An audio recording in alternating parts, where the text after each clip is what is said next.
നിന്റെ കയ്യിലിരിപ്പുകൊണ്ടുണ്ടായ ശത്രുതയാ. അതിനെന്നെ കുറ്റം പറഞ്ഞിട്ട് കാര്യമില്ല. ശരി, ഇപ്പൊ അത് മാറിയോ? ഇല്ല, ഒരു മാറ്റവും സംഭവിച്ചിട്ടില്ല. ഇപ്പോഴും പഴയതുപോലെ തന്നെ. പിന്നെ നീ എന്തിനാ ഉത്സാഹ കമ്മിറ്റിയായിട്ട് ഇവിടെ ഇങ്ങനെ കറങ്ങി നടക്കുന്നേ? അത് അല്ലല്ല, ഇത് മാളുവിന് വേണ്ടി നമ്പ്യാർ സാർ വാങ്ങി നൽകിയതാ. അപ്പൊ സ്വർണ്ണോ? ഈ റോൾഡ് ഗോൾഡിന്റെ കാര്യമൊക്കെ ചെക്കന്റെ വീട്ടുകാർക്ക് അറിയോ? ആ, നമ്മുടെ സാഹചര്യങ്ങളൊക്കെ കുമാറിന്റെ വീട്ടുകാർക്ക് അറിയാവുന്നതല്ലേ. പിന്നെ കല്യാണത്തിന് മോളിടേണ്ട സ്വർണ്ണമെല്ലാം അവര് തന്നെയല്ലേ കൊണ്ടുവരുന്നത്. എന്തായാലും മാള് ഭാഗ്യം ചെയ്ത കൊച്ച. നല്ലൊരു പയ്യനെയും കിട്ടി. സ്വർണത്തിന്റെ കാര്യവും കല്യാണ ചെലവും ഒക്കെ അവര് തന്നെ നോക്കുകയും ചെയ്യും. ഹാ, ഓരോ പെൺകുട്ടികൾക്ക് എന്തെല്ലാം ഭാഗ്യമാ വരുന്നേ. സാവിത്രി, കല്യാണം എന്നൊക്കെ പറയുന്നത് ഒരു യോഗ. അത് നടക്കേണ്ട സമയത്ത് അങ്ങ് നടക്കും.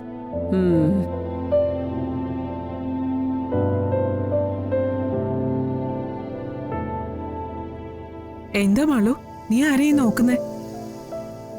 അല്ല ജലജമായി, അമൃതയെടുത്ത് എന്തിയേ? അമ്മായിയുടെ കൂടെ വരുമെന്നാ ഞാൻ കരുതിയേ. മോളെ, അവൾക്ക് നല്ല തലവേദനയാ, അവിടെ കിടക്കുക. അയ്യോ, അമൃതയെടുത്തെ ഒറ്റയ്ക്ക് അവിടെ നിർത്തണ്ടായിരുന്നു അമ്മായി. ഓ പിന്നെ ഒറ്റയ്ക്ക് നിന്നാലെന്താ? അമൃത എന്താ കൊച്ചുകുട്ടിയാണോ? ഓരോരോ പുതുമകളെ.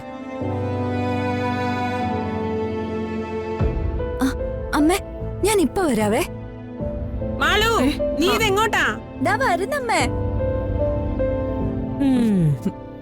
ദേ, ഈ മാലയൊന്നും കണ്ടില്ലല്ലോ.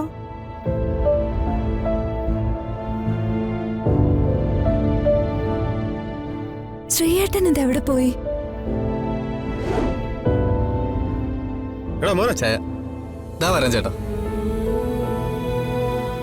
ഇവൻ എന്താ ഇവിടെ? ചേട്ടാ, അകത്തേക്ക് ചായ കൊടുക്കാൻ വേണമായിരുന്നു. പിന്നെന്താ? ചേട്ടാ, എന്തൊക്കെയുണ്ട് വിശേഷങ്ങള്? ഇപ്പോഴാണോ വരുന്നേ? പിന്നെ ബാക്കിയുള്ള കാര്യങ്ങളൊക്കെ എങ്ങനെ പോകുന്നു? നന്നായി പോകുന്നു ചേട്ടാ. ശരി, കാണാം. ഞാൻ ഇറങ്ങട്ടെ.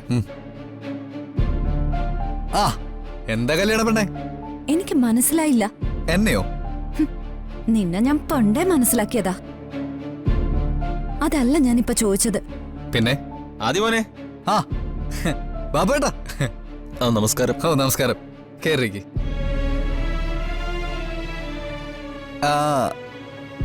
അല്ല, നീ എന്താ പറഞ്ഞു വന്നേ? നീ ഇവിടെ കിടന്ന് കാണിക്കുന്ന കോപ്രായങ്ങളുടെ ഉദ്ദേശം എന്താ? എന്ത് കോപ്രായം? ദേ, ഇതൊക്കെ തന്നെ. വെള്ളം കൊടുക്കുന്നു, ആളെ പിടിച്ചിരുത്തുന്നു, കസേര നേരെയാക്കുന്നു. അല്ല, നീയാണോ ഈ കല്യാണത്തിന്റെ ഇവന്റ് മാനേജർ? എടോ, തന്റെ കല്യാണമല്ലേ? ആ കല്യാണത്തിന് എന്നെ കൊണ്ട് പറ്റുന്ന സഹായങ്ങളൊക്കെ ഞാൻ ചെയ്യും. അതിനിപ്പോ എന്താ പ്രശ്നം? ഒരു കല്യാണത്തിന് സഹായം ചെയ്യുന്നത് തെറ്റൊന്നുമല്ല. പിന്നെ? പക്ഷേ എന്റെ കല്യാണത്തിന് നീ സഹായം ചെയ്യുന്നതാ എനിക്ക് മനസ്സിലാവാത്തെ. ഒന്നാമത് നിനക്ക് എന്നെ കണ്ണെടുത്താ കണ്ടൂടാ.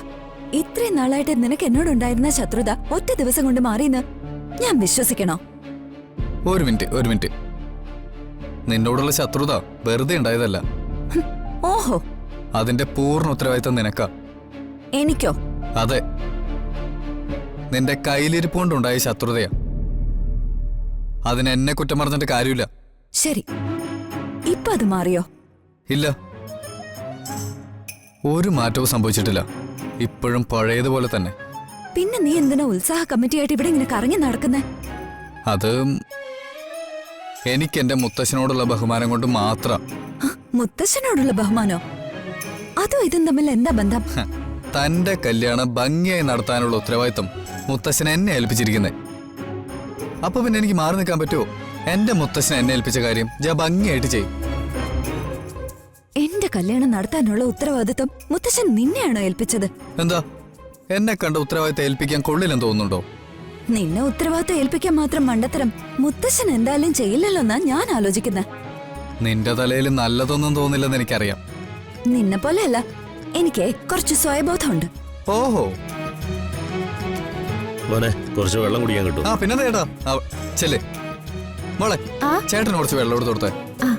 അകത്തേക്ക് വരും. സത്യത്തിന് നിന്റെ സ്വഭാവത്തിന് നിന്റെ കല്യാണം ഒരിക്കലും നടക്കേണ്ടതല്ല. പക്ഷെ എന്തോ ഭാഗ്യം കൊണ്ട് നിനക്ക് നല്ലൊരു പയ്യനെ തന്നെ കിട്ടി. ഹാ, കുമാരേട്ടന് എന്തോ ഒരു കുറവ്.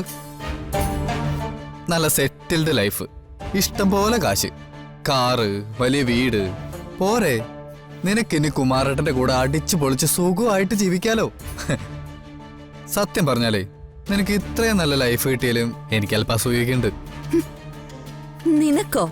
അതെ, ഞാൻ വിചാരിച്ചതേ നീ ഈ നാട്ടിലെ ഏതെങ്കിലും കർഷകനെ കെട്ടി രാവിലെ പശുവിനെയും കറന്ന് ഉച്ചയ്ക്ക് പറമ്പിൽ പുല്ലരിയാൻ പോയി വൈകുന്നേരം പശുവിനുള്ള പുല്ലിന്റെ കെട്ടുമായിട്ട് വീട്ടിലേക്ക് വന്ന് അതിന് കാടിയും പിണ്ണാക്കും കൊടുത്ത് അങ്ങനെ ഒരു ഫുൾ കർഷകശ്രീ ലൈഫായിരിക്കും നിനക്ക്.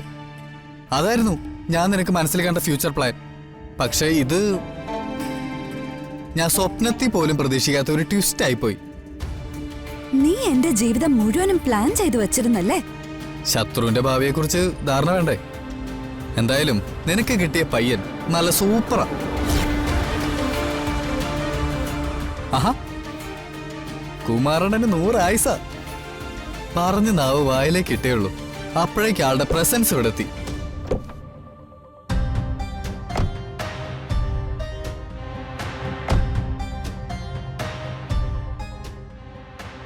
പുടവ് കൊടുക്കാൻ വരുമ്പോ ചെക്കൻ്റെ അച്ഛനമ്മയും മാത്രം വന്നാ മതിയോ?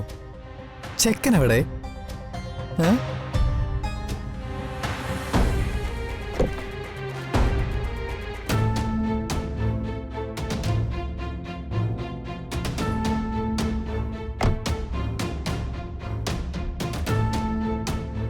ആ, കുമാരേട്ടന് വന്നിട്ടുണ്ടല്ലോ. ദേ നിന്റെ ചെക്കൻ. ഓ, വെയില് കണ്ണിലടിക്കണം, കരിഞ്ഞു അതേ ഉള്ളു. എന്താ കുമാരേട്ടനെ കണ്ടിട്ടും നിന്റെ മുഖത്തൊരു സന്തോഷമില്ലല്ലോ? നാളെ കല്യാണം കഴിഞ്ഞാ ഇനിയും മനുഷ്യന്റെ കൂടെയല്ലേ ജീവിക്കേണ്ടത്? ഭാവി ഭർത്താവിനെ കാണുമ്പോ മധുവിന്റെ മുഖത്ത് ചെറിയൊരു നാണം, കുറച്ച് സന്തോഷം, ഒരു പുഞ്ചിരി, അങ്ങനെയൊക്കെ വരണ്ടേ?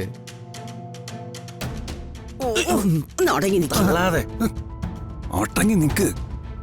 ഇടം വരവാഴെ, ഇന്നെങ്കിലും കുടിക്കരുതെന്ന് ഞാൻ പറഞ്ഞതല്ലേ? അച്ഛൻ എനിക്ക് ഒരു കുഴപ്പമില്ല, ഞാൻ ഓക്കെയാണ്. അവന്റെ കാല് പോലും നിലത്തുറയ്ക്കുന്നില്ല.